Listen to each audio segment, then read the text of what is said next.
2021년 12월 1일 새벽 말씀 나눔입니다. 여호와께서 모세에게 이르시되 이스라엘 자손 중에서 사람이나 짐승을 막론하고 태에서 처음 난 모든 것은 다 거룩히 구별하여 내게 돌리라. 이는 내 것이라 하시니라. 모세가 백성에게 이르시되 너희는 애굽 곧 종되었던 집에서 나온 그날을 기념하여 유교병을 먹지 말라. 여호와께서 그 손의 권능으로 너희를 그곳에서 인도해 내셨음이라. 아비벌 이날에 너희가 나왔으니 여호와께서 너를 인도하여 가나안 사람과 헷 사람과 아모스 사람과 히위 사람과 여부스 사람의 땅 곧 내게 주시려고 내 조상들에게 맹세하신 바 젖과 꿀이 흐르는 땅에 이르게 하시거든. 너는 이 달에 이 예식을 지켜 이래 동안 무교병을 먹고 일곱째 날에는 여호와께 절기를 지키라. 이래 동안에는 무교병을 먹고 유교병을 내게 보이지 아니하게 하며 내 땅에서 누룩을 내게 보이지 아니하게 하라. 너는 그날에 내 아들에게 보여 이르기를 내가 애굽에서 나올 때에 여호와께서 나를 위하여 행하신 일로 말미암음이라 하고 이것으로 내 손의 기호와 내 미간의 표를 삼고 여호와의 율법이 내 입에 있게 하라. 이는 여호와께서 강하신 손으로 너를 애굽에서 인도하여 내셨음이니 해마다 절기가 되면 이 규례를 지킬지니라. 출애굽기 13장 1절에서 10절까지 말씀. 샬롬. 하나님의 크신 은혜와 축복이 여러분들의 삶에 늘 함께 하시기를 소망합니다. 오늘은 2021년의 마지막 달을 여는 새벽 아침입니다. 돌아보면 2021년 참 많은 일들이 있었는데 여러분들은 2021년이 어떤 기억으로 남아 계십니까? 원래 끝이 좋으면 다 좋다라는 말이 있죠. 2021년에 대한 기억은 아마 이번 한 달을 어떻게 보내는가에 따라 달라질 수 있을 것 같습니다. 남은 한 달 잘 마무리하셔서 행복했던 2021년으로 또 믿음 안에서 좋은 기억들이 가득한 2021년이 되기를 주님의 이름으로 축원드립니다. 사실 우리 개신교에서는 구약의 어떤 절기를 그렇게 따져 지키지는 않습니다. 유대교적 믿음 안에서는 유월절과 함께 무교절이 그들의 역사적 기념일로 매우 중요하게 여겨지지만 우리가 믿는 이 개신교 신앙 안에서는 그리스도 대신 예수님의 행적과 더불어 중요한 절기들을 따로 이렇게 기념하여 만들기 때문에 성사가 말하는 구약의 절기는 사실 중요하다 여기지 않습니다. 하지만 그럼에도 성서가 말하는 절기는 그 자체만으로 우리가 생각해 봐야 할 지점들이 있습니다. 그래서 오늘은 애굽의 재앙들과 관련된 절기 중에 무교절에 대해서 한번 살펴보면서 우리의 믿음과 신앙의 도전을 받게 되기를 소망해 봅니다.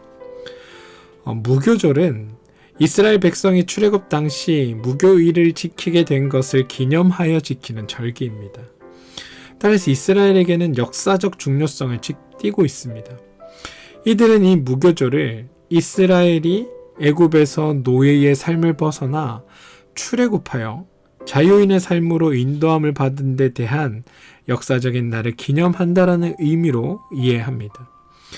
이 무교절과 관련해서 특별히 지금의 이스라엘에서도 반드시 지키는 몇 가지 규범들이 있는데요. 그 중에 하나는 무교절 첫날과 끝날에 노동하지 않는 것, 그리고 무교병이라는 음식을 주로 먹는 일 등이 그것입니다. 무교병은 밀가루를 반죽해서 그 18분, 왜 18분인지는 모르겠지만 아무튼 18분 이내에 불에 넣고 구워내는 빵이라고 합니다. 무교절 기간에는 이 무교병을 주로 주식으로 먹되 특별히 이 기간에는 금지하는 음식은 발효가 된 것들만 빼고는 나머지는 다 먹을 수 있도록 한다고 합니다. 아무튼 이 무교절 기간에 이스라엘은 어떤 음식이건 발효된 거는 절대 먹지 않는다는 원칙은 철저히 지킨다고 합니다. 그럼 왜 이거 발효시키는 누룩을 이스라엘은 거부하는 걸까요? 왜 하나님은 이것을 하지 말라고 하셨을까요? 누룩이 왜 죄를 상징하는가에 대해서 생각해 보면 누룩은 썩은 것, 나쁜 것을 대표한다고 보는 유대인들만의 관점에서 기초합니다. 유대 랍비들은 누룩이 빠르게 퍼져서 빵 반죽을 부풀게 하듯이 죄라고 하는 것은 자신의 모습을 볼 수 없도록 부풀게 하는 역할을 한다라고 보았습니다. 자신의 본래 모습이 아니라 있는 것에서 뭔가가 더 있는 것처럼 자신을 부풀리는 것은 사실 교만을 의미합니다. 아담과 하와가 선악을 알게 하는 나무의 열매를 먹은 후에 그들이 벗은 모습이 부끄러워 가장 먼저 나무님을 엮어서 자신의 부끄러움을 가렸다고 합니다. 이는 더 이상 하나님이 주신 것으로 만족할 수 없는 우리의 모습을 보여줍니다. 하나님의 뜻은 하나님이 우리에게 가장 좋은 것으로, 가장 선한 것으로 베푸시고 하나님께 순종하며 하나님 안에 모든 피조물들이 행복을 누리게 하는 게 하나님의 뜻이고 하나님의 마음이라고 여러 차례 여러분들에게 말씀드린 바 있습니다. 따라서 하나님 안에서 살아가는 우리가 하나님이 주신 것이 나에게 가장 선하고 가장 좋은 것들로 베풀어 주셨다는 사실을 우리는 우리 삶에 인정해야 하는데 사실 우리는 그렇게 살지 못합니다. 어쩌면 우리가 물질에 집착하는 이유, 건강에 집착하는 이유, 혹은 더 나은 삶을 꿈꾸는 이유는 지금 나에게 주어진 것이 나를 만족스럽게 하지 않기 때문은 아닙니까? 그렇다면 만족스럽지 않다라는 마음은 어디에서 온 것일까요? 혹시 다른 이들의 삶과 나의 삶을 비교하기 때문 아닐까요? 하나님은 우리에게 충분히 감사할 만큼 선한 것들로 우리 삶에 베푸셨는데 여전히 만족을 모르는 나는 따지고 보면 나의 욕심이나 나의 욕망이 하나님을 앞서가고 있는 것은 아닌지 되돌아보게 됩니다. 사실 우리는 우리의 주변에 있는 것들과 나라는 존재를 비교하기 바쁩니다. 누가 더 행복하게 살고 있는지, 누가 더 좋은 삶을 살고 있는지 경쟁적으로 드러내기를 바쁩니다. 정신의학신문의 2020년 4월 기사에 보면 SNS 시대의 건강한 자존감을 지키기라는 제목의 기사가 있습니다. 거기에 내용은 이렇습니다. 사람들이 SNS, 그러니까 다시 말해서 카톡이나 아니면 페이스북이나 이런 매체, 트위터나 이런 것들을 통해서 그것의 본연의 기능인 소통과 또 사람과 사람 사이를 연결하는 일들에 관심을 갖고 그것을 이용하기도 하지만 많은 사람들이 자신의 감정과 이상, 심지어 무의식을 드러내는 역할로 그것들을 사용하고 있다고 지적합니다. 무슨 말이냐면 SNS라는 공간을 통해서 자기 자신을 과시하고 싶은 욕구에 사로잡힐 때가 많다는 겁니다. 내가 활동하고 있는 것을 드러냄을 통해서 사람들에게 인정받고 또 사람들로부터 승인받고 싶어하는 욕구를 그런 활동들을 통해서 달성한다라고 지적합니다. 문제는 이게 그 원활히 이루어지지 않으면 그것 때문에 내적인 불안이 생겨나게 되고 늘 타인과 나의 활동을 비교하면서 내가 혹시 잘못 살고 있는 것은 아닌가라는 불안, 혹은 반대로 늘 행복하고 뭔가 잘하고 있는 것처럼 사람들에게 보여줘야 한다는 강박 때문에 자신의 삶을 거짓된 삶으로 표현해서 드러내는 경우들이 많이 생겨난다는 겁니다. 하나님을 따라 사는 믿음의 삶이라고 할 때 그 삶의 시작은 사실 하나님에 대한 굳건한 신뢰에서 시작하는 겁니다. 어떤 일이 있어도 하나님은 나에게 가장 선한 일을 행하실 분이다. 나를 충만하게 하실 유일한 분은 하나님이시다. 하나님께서 나에게 베푸신 그것이 가장 좋고 선한 것이며 가장 귀한 것들이다라는 것을 인정하고 감사하는 데서부터 우리의 믿음의 삶은 시작된다고 볼 수 있습니다. 타인이 받은 것과 내가 받은 것을 비교해서 무엇이 더 좋은가를 드러내는 삶이 아니라 늘 선하고 좋으신 하나님께서 지금 나에게 필요한 그것을 주시고 나를 하나님의 그 선하신 뜻 가운데로 이끌고 있다라는 그 굳건한 신뢰 아래서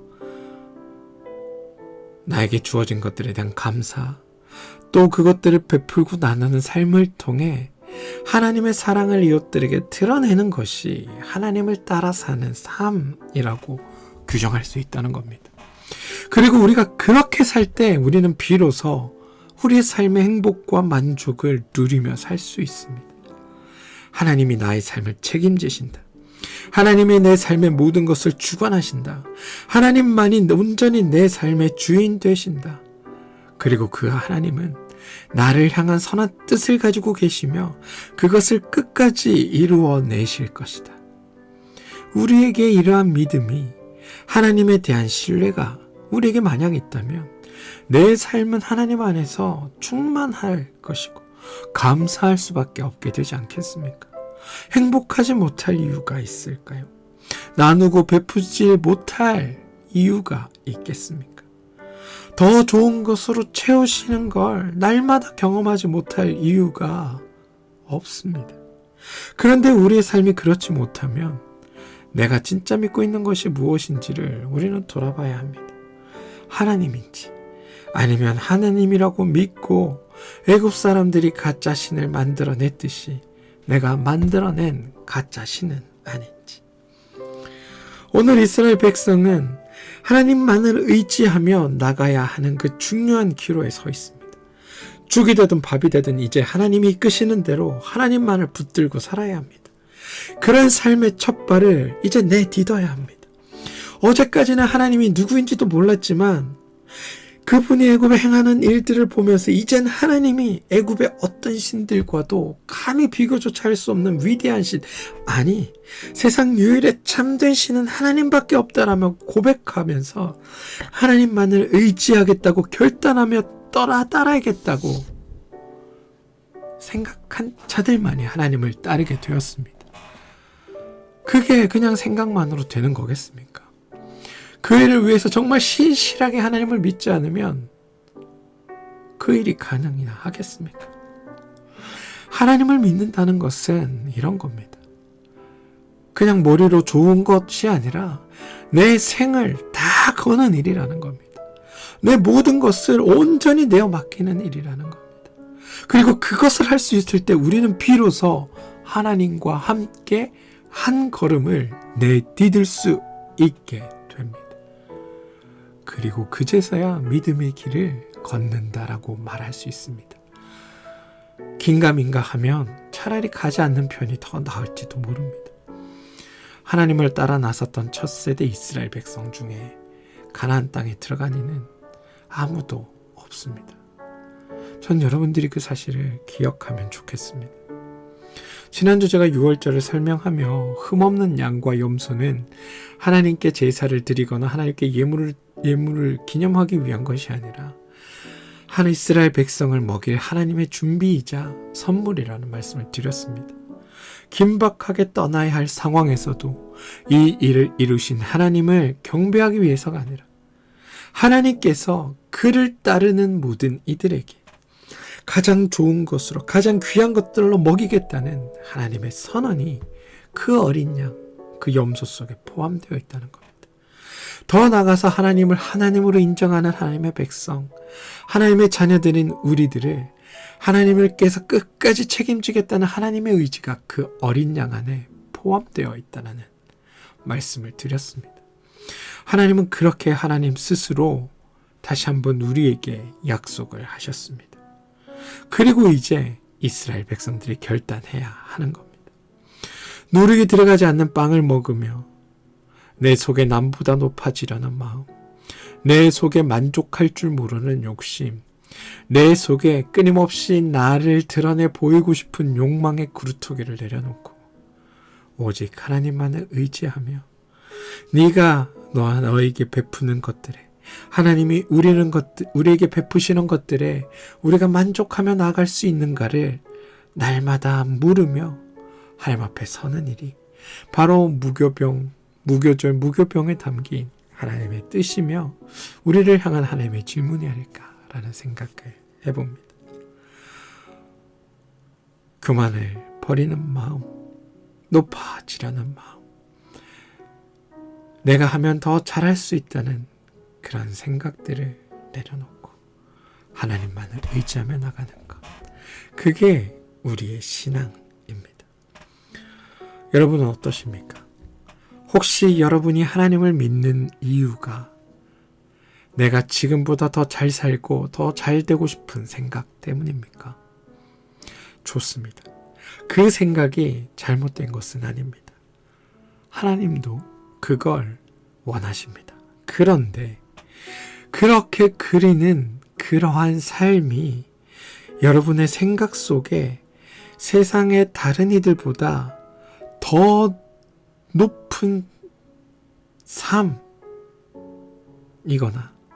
세상의 것들로만 가득 채워진 그림 속에서 여러분들이 그런 생각들을 가지고 계신다면 더 쉽게 설명해 남들보다 더 높은 자리에 올라가서 사람들을 거느리는 것을 꿈꾼다거나 더 많은 물질적인 풍요를 가지고 세상 가운데 떵떵거리며 사는 것을 혹시 꿈꾸고 계신다면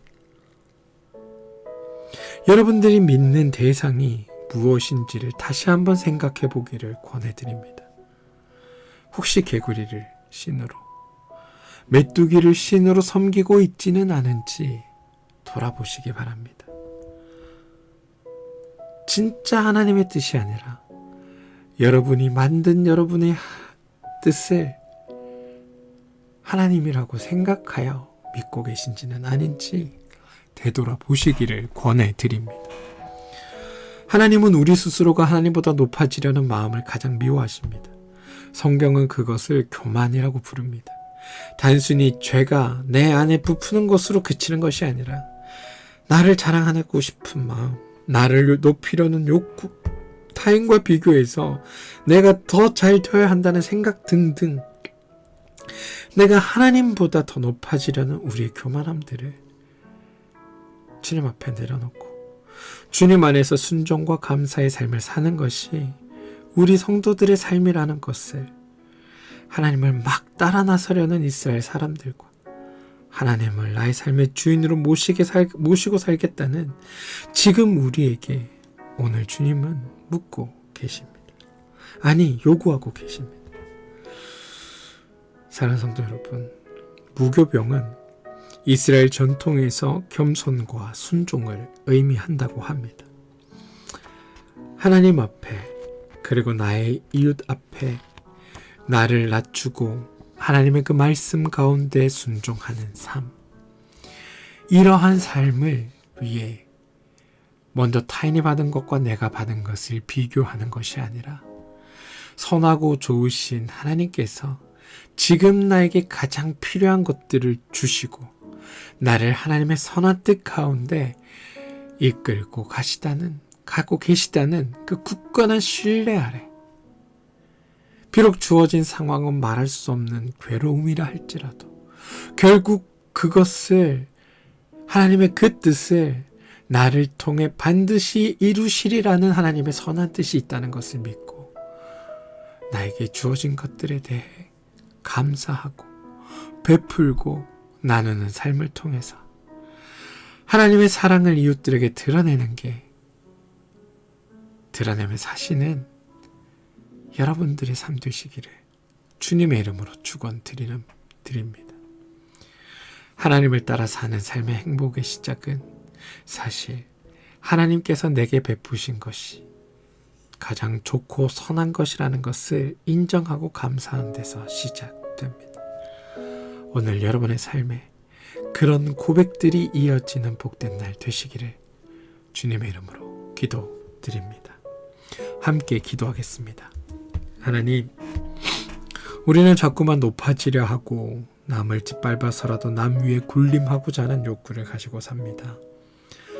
다른 이들과 나를 끊임없이 비교하며 나를 있는 그대로 사랑하고 인정해 주시는 하나님의 뜻과 반하는 삶을 살기도 일쑤입니다.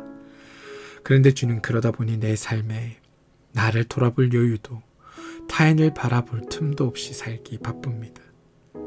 이런 나의 삶에 하나님 앞에 겸손해지고 타인을 향해 낮아져서 하나님의 온전한 자녀로 이 땅에서 살아가기를 소망합니다. 주님, 오셔서 나를 만나주시고 내가 주님과 함께 행복한 세상을 살아가도록 도와주시옵소서. 예수님의 이름으로 기도합니다. 아멘.